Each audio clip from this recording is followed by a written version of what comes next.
Now, the Nigerian Senate recently passed all four tax reform bills proposed by President Bola Tinubu. The bills, which include the Nigeria Tax Bill 2024, Nigeria Tax Administration Bill, Nigeria Revenue Service Establishment Bill, and Joint Revenue Board Establishment Bill, and are set to simplify taxation, boost government revenue, and ease the burden on small businesses and low-income earners. The House of Representatives already passed these bills, and now both chambers will align their versions before sending them to President Tinubu for final approval.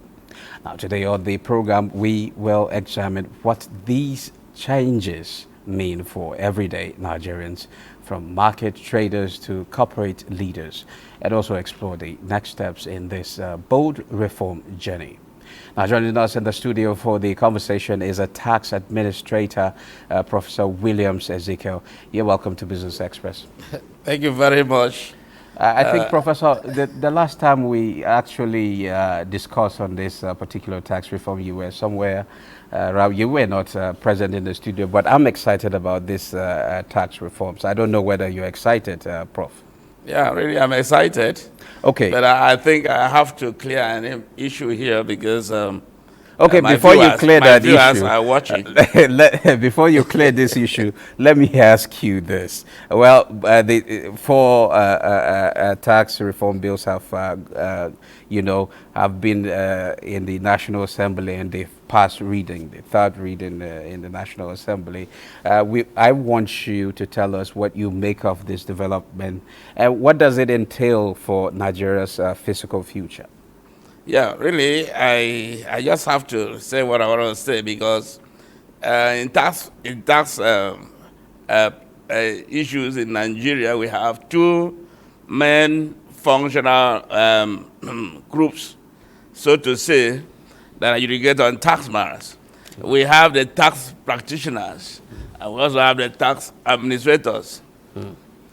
I am a tax practitioner, licensed tax practitioner with the Chartered Institute of Nigeria. I'm not an administrator. Those of us that are, handling issues that has to do with tax and ensuring that the taxpayers in the private sector pay the actual tax they're supposed to pay, we are called tax practitioners. Okay, then those in government are, Professor, can we just, we don't really actually have much time. Can we just go into what you make of this particular development? Yeah, really. And what does it entail for Nigeria's fiscal future? Oh, thank you very much for that. You have to, first of all, thank the President for his doggedness and his astuteness towards ensuring that these bills come to fore. It takes a lion heart to get it done, because since 1904, when taxation was mentioned by Lord Lukai in Nigeria, these major changes has never occurred.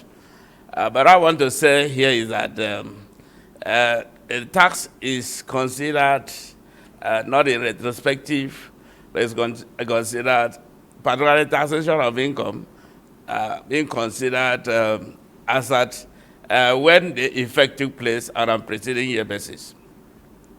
And these are already decided cases with ACOCA's FIRS 2022. So much of this impact we are expecting might not be much felt for this year, because you can see that this is already May, and then the bill has not been passed. And even when it is passed, we are going to consider tax on what we call an extant law. Extant law tax practice has to do with considering the taxes as when it happened. So apart from rates and maybe VAT that the rates might apply immediately, others will still need to be waiting and expecting, the due time. In practice, for instance, this is 2025. The basis of assessment of tax in 2025 is 2024. That's why if you want to pick your tax clearance, it is the past 3 years, not the current year. So we adjust that at that aspect, and we will discover that much of this will take place. Assuming that the tax is passed this year, the effect will be much felt in next year fiscal year. And what do you think will be the effect? Really. Are we going to see, low-income earners not actually paying tax? then with other small businesses not really feeling the impact of how much they actually part with and things like that? Actually, the president, as he said, which is a fact, that we are taxing the fruit, not the seed. We're not supposed to tax the poor people. We're supposed to tax the rich, the people that have the money. And so the effect of which is that for the poor, or the indigent, and the low-income earners, they'll be exempted to the maximum of 800,000 on their income. The businessmen of 50 million, below 50 million will also be exempted, contrary to the 25 million on ground now. So it's really going to have effect on that. And above all, if we really do the needful according to the law, because this is the first time we have a precise law that's no specifics onto who handles who and handles what. So once that is followed up precisely, we are expecting much revenue. And when we have much revenue, the government will have much money to spend, and then definitely the output will be seen in the lives of everyone in the country. Now, on each of the tax bills, starting with the Nigerian Tax Bill 2024, it aims to consolidate tax laws and modernize the tax system.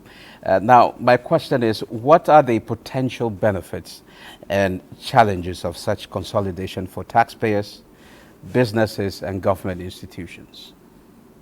When we talk about consolidating of tax, what we are really talking about here is that we would ensure that the funding, the income that's supposed to be earned, they are all earned. We're not saying that people accept you and the exception the category or income value. We're not saying that you're not going to be paid tax. So eventually, all taxes that are supposed to be paid will be paid, and all income that's supposed to be captured will be captured. And this will still, as we said, transcend positively to the economy. And of course, what the federal government needs, what the state government needs, what the local government needs, basically income to run their affairs and be able to protect the necessary expectations that the citizens are expecting to have. Now, before I touch on VAT, the Nigerian Revenue Service bill was passed to reform revenue service operations. You understand? What are the key changes introduced in this bill, and how might that actually strengthen tax collection efficiency in the country? Actually, at this stage, I want to be cautious a little bit because we cannot, on a precise position, be able to tell exactly what the bill is going to turn out to be. Because the bills have gone through various changes and advisories, because a lot of issues are also at stake. And that's why we'll be cautious of how we explain it now, so that we'll not misdirect the public. What the public should be waiting for is the passage of this bill. I'm saying that because of some reasons, of which, of course, has brought up issues in the politics, and then those ones have been corrected. We cannot so sure to say the fact that this is exactly the position of the bill until it is an act. So we will not discuss, as a tax practitioner, we don't discuss on bills. Yeah, are you saying that there might likely be changes? Definitely there's going to be changes. There's going to be changes. So until the real bill is passed to an act, we cannot cite that act. But does that change the expectation? No, there's no change of expectation. It's just going to be an issue of minors and additions that will not aggregatively change the expectation. The expectation, as we said, the long run and the short run will also be there. But when we are talking about discussing specifically on the bill that has not been passed, we are not doing that. Because as tax practitioners, we are not supposed to cite. But they have bill. passed the third reading in the National Assembly. Sorry, sir. It is assented. It is assented by our president. It's still a bill. It becomes an act when the president assented. And so we cannot discuss on bills. Okay, the Senate rejected a proposed VAT increase from 7.5% to 10%, opting instead for a new 4% development levy to fund agencies like TED Fund, NIDDA, and NASENI. The revised VAT sharing formula allocates 50% equally among states, 30% on consumption and 20% based on population. How does this formula address regional economic disparities, particularly concerns from northern stakeholders about equitable revenue distribution?